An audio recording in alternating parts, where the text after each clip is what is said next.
How to refresh our body.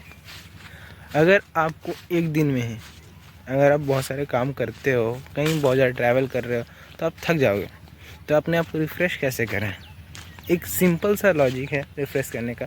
काफ़ी सारे लोगों से आपने सुना होगा कि हमारा जो बॉडी है वो 5 तत्वों से बना हुआ रहता है, जल, वायु, अग्नि और धरती, आकाश।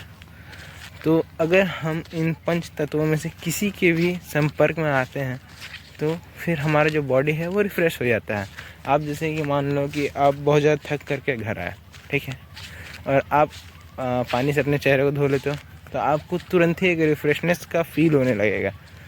तो आप जैसे ही इन पंचभूतों के संपर्क में आओगे ना, बस आपको रिफ़्रेशनेस लगने लगेगा। जैसे मान लो ठंडी के दिनों में आपको बहुत ज़्यादा ठंड लग रही है और आप उसी समय अपने पैर हाथ को आग के ऊपर रख कर सेकते हो हल्का सा, या फिर हल्का सा उसमें गर्मी देते हो, तो आपको थोड़ा सा रिफ़्रेशनेस लगेगा, कुछ काम करने का मन करेगा। उसी तरह अगर आप बरसात के मौसम में थोड़ा सा बरसात रुकती है और आप आते हो और किसी मैदान में चलते हो, ठीक है, घास में, तो आप मिट्टी से संपर्क में आ रहे हो, तो यहाँ पर आपको मिट्टी जो है वो रिफ़्रेश कर देगी थोड़ा सा।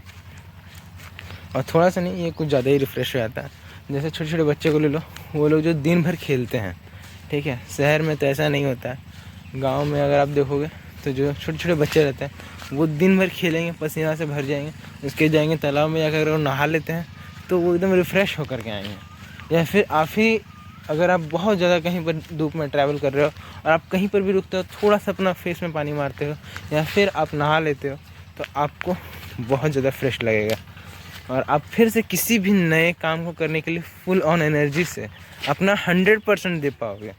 इसलिए जब भी आपको ऐसा लगे कि आप बहुत ज़्यादा थक गए हो या फिर आपकी बॉडी में पावर नहीं बचा है, तो आप एक बार अपने फेस को पानी से मार कर देखो, अपने फेस को मतलब पानी से धो कर देखो, मार कर नहीं, मतलब पानी की छींटे मार कर देखो, आपको काफ़ी ज़्यादा रिफ़्रेशनेस लगेगा। तो ऐसा नहीं है कि जो मैं ये कह रहा हूँ ये मैं अपने अनुभव से नहीं कह रहा हूँ, इसके लिए तो कोई अनुभव नहीं चाहिए, ये तो सभी लोग जानते हैं। अगर आप किसी से भी पूछोगे तो वो ज़रूर ही बता देंगे कि हाँ ये सही है। ऐसा नहीं है कि इसके बारे में लोग जानते नहीं होंगे, बहुत लोग जानते होंगे।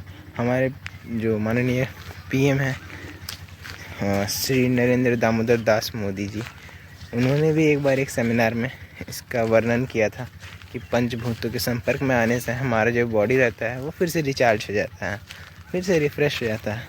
तो एक बार ज़रूर ही ट्राई करके देखें। मेरा मानना है कि आप ज़रूर ही एक बार एनर्जी से भर जाएंगे।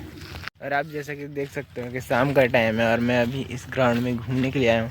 तो सुबह तक में जो भी हम लोगों ने काम किया, जितना भी हमारे बॉडी में थकान हुआ, मैं सब कुछ यहाँ पर अभी आकर के रिफ़्रेश कर लूँगा। अभी ये ठंडी ठंडी हवाएँ यहाँ चल रही हैं, ये जैसे ही मेरे फेस को छुएंगी मुझे रिफ़्रेशनेस फील होगा। मेरे जो पैर हैं, मैं जैसे चप्पल खोलकर इनसे ग्राउंड में चलूँगा तो मुझे रिफ़्रेशनेस फील होगा। अभी जैसे मैं पानी से फेस धो करके अपना आया हूँ तो मुझे रिफ़्रेशनेस फील हो रहा है, क्योंकि अभी गर्मी के दिन है। तो ये जो अभी मैं 3 चीज़ों का नाम लिया, ये मुझे भी रिफ़्रेश कर रहे हैं। तो किन का नाम लिया? जल, पृथ्वी और वायु।